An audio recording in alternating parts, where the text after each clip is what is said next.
नमस्कार दोस्तों, मैं पश्चिम राजस्थान के बाड़मेर, जैसलमेर, बीकानेर की मरुस्थल के अंदर ये वीडियो आपके साथ साझा कर रहा हूँ। मरुस्थल के अंदर इन दिनों में जोरदार, ज़बरदस्त और तेज़ हवा के साथ आंधियाँ चल रही है। पश्चिमी राजस्थान की यही पहचान है, आंधियाँ। और बाहर वाले भी लोग कहते हैं यहाँ तो आंधियों के अलावा, रेत के अलावा और रेत उड़ने के अलावा कोई यहाँ कोई साधन नहीं है और ना यहाँ कुछ है। पर इसके साथ साथ एक अच्छी चीज़ भी है। उड़ती धूल भरी रेत के साथ ये देख रहे हो, खेजड़ी खड़ी है। यहाँ कभी बारिश होती है और कभी बारिश होती भी नहीं है। कोई गारंटी नहीं है कि मरुस्थल के अंदर बारिश हो। कभी होती है, कभी 7 साल नहीं होती, कभी 10 साल भी नहीं होती है, कभी साल भर हो जाती है बारिश की। कोई गारंटी नहीं, क्योंकि यहाँ मरुस्थल है। और मरुस्थल एक ऐसा दूर दूर तक न तो यहाँ पानी है और यहाँ के लोग तो बसे हैं।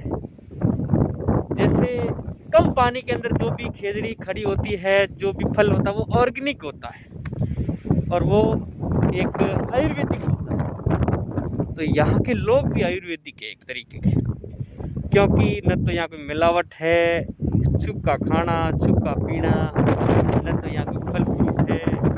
एक तरीके का मतलब यहाँ मुल्क में कठिन है रहना।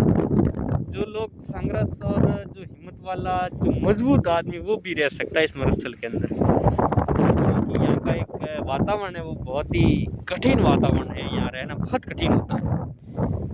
यहाँ के रहना बहुत मजबूत लोग भी रह सकते हैं। इसके अलावा जो सिटी में लोग रहते हैं वो यहाँ नहीं रह सकते हैं। यहाँ की जो हवा है, तेज़ हवा, तेज़ गर्मी और धूप के थपेड़े, यहाँ न जाने कितने लोगों की परेशानियाँ झेलनी पड़ती है। सर्दी भी अधिक पड़ती है यहाँ। तो इस आंधियाँ के बीच में एक पेड़ खड़ा है खेजड़ी का, और बहुत हरा भरा है।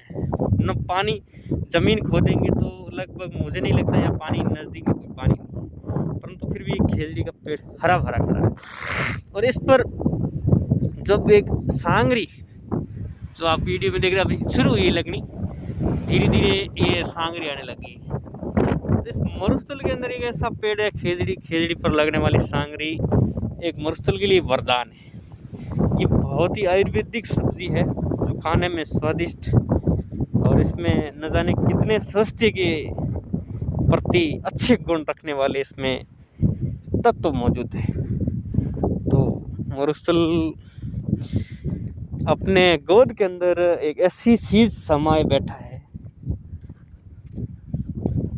जो ऐसा कहीं नहीं है बिल्कुल।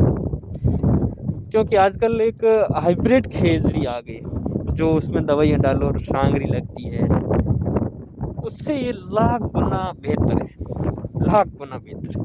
क्योंकि इस कम पानी के अंदर होती है, बहुत कम पानी के अंदर। जब पानी अधिक नहीं होता है खेजड़ी, तो इसमें खेजड़ी क्या करती है, ज़मीन के अंदर जो तत्व है वो भी खींच के लाती है अपने पोषण के लिए। तो इसलिए कम पानी के अंदर एक खड़ी खिचड़ी, इस पर लगी सांगरी, इतनी पौष्टिक आहार में शामिल किया गया है कि दुनिया के अंदर जो मरुस्थल, राजस्थान के मरुस्थल के अंदर की सांगरी है, दुनिया के अंदर ऐसी कोई सांगरी नहीं है, कोई कहीं है ही नहीं। क्योंकि जहाँ अधिक वर्षा होती है वहाँ सांगरी इतनी औषधीय गुणों की नहीं होती है। खेजड़ी और कहीं होगी, पता नहीं है, कई जगह खिचड़ियाँ भी है जहाँ अधिक बारिश होती है, वहाँ भी खिचड़ी होती होगी, परंतु उसमें जो सांगरी लगती है उसमें पौष्टिक तत्व इतने नहीं है। जहाँ मरुस्थल के अंदर पाई जाने वाली खिचड़ी में पौष्टिक तत्व उतने ये वहाँ नहीं है। इसका रीज़न ये कि यहाँ कम बारिश के अंदर जो पौधा अपने फल को पनपता है, वो पौधा औषधीय गुणों को दर्शाता है, बहुत औषधीय गुण रखता है। तो मरुस्थल के अंदर ये चल रही आंधियाँ शुरू हो गई अब लगातार 3-4 महीने। ये आंधियों के अलावा कुछ नहीं, धूल भरी आंधियाँ चलेगी, वो भी रुक रुक के, एक तरीके नहीं, रुक रुक के आंधियाँ चलेगी। 80 प्रति घंटे स्पीड से चलने वाली आंधियाँ रुक रुक के चलेगी, एक बार तेज, एक बार रुक जाएगी, ऐसी आंधियाँ चलेगी। और यहाँ के लोगों का जीवन यापन बहुत कठिन है। यहाँ के लोग बहुत मजबूत हैं, डट कर जीवन जीते हैं, खुशी से जीते हैं। ऐसा नहीं है कि यार आंधियाँ चल रही है, क्या करें यार, क्या ज़िंदगी है, नहीं, उसको वो परवाह नहीं है कि हाँ ठीक है ये चलती रहती है आंधियाँ, उसमें अपनी ज़िंदगी है वो जीते।